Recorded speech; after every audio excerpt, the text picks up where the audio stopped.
There's a strong history of partnership working in Somerset, and particularly in relation to homelessness and rough sleeping.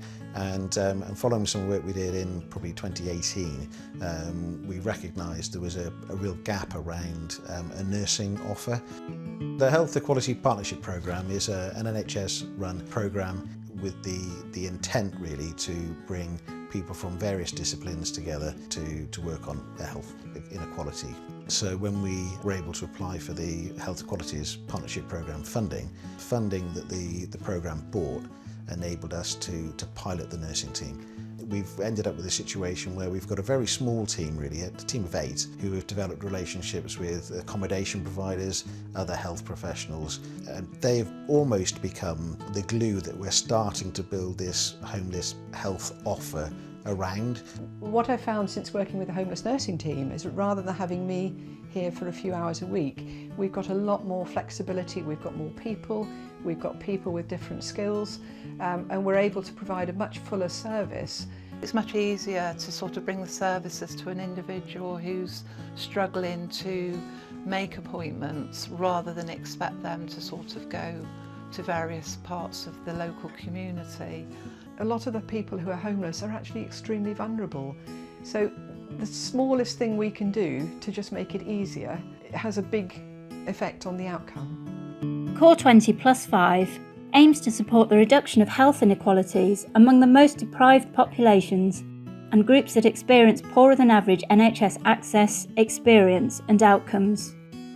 It focuses on 5 areas of health inequality: maternity, severe mental illness, chronic respiratory diseases, early cancer detection, and finding people who have hypertension or high blood pressure.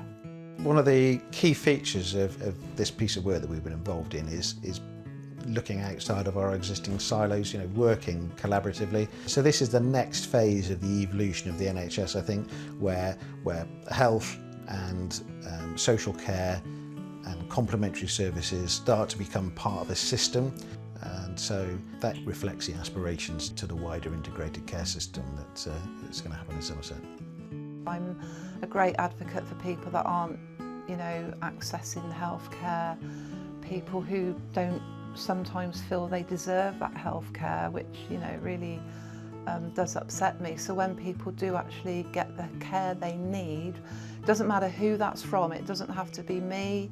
If I can help them engage with another service at the hospital, that's hugely rewarding, because I know without this team, that possibly might not have happened.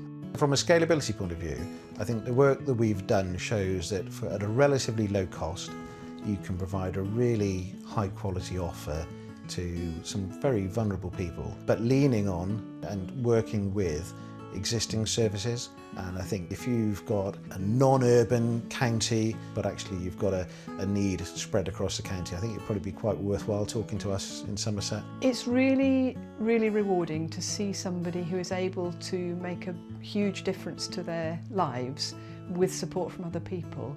So I don't think you can ask any better than that, really.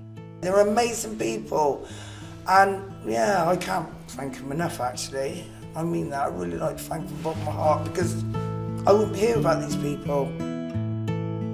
For more information about the journey to integrated care, visit england.nhs.uk/integratedcare.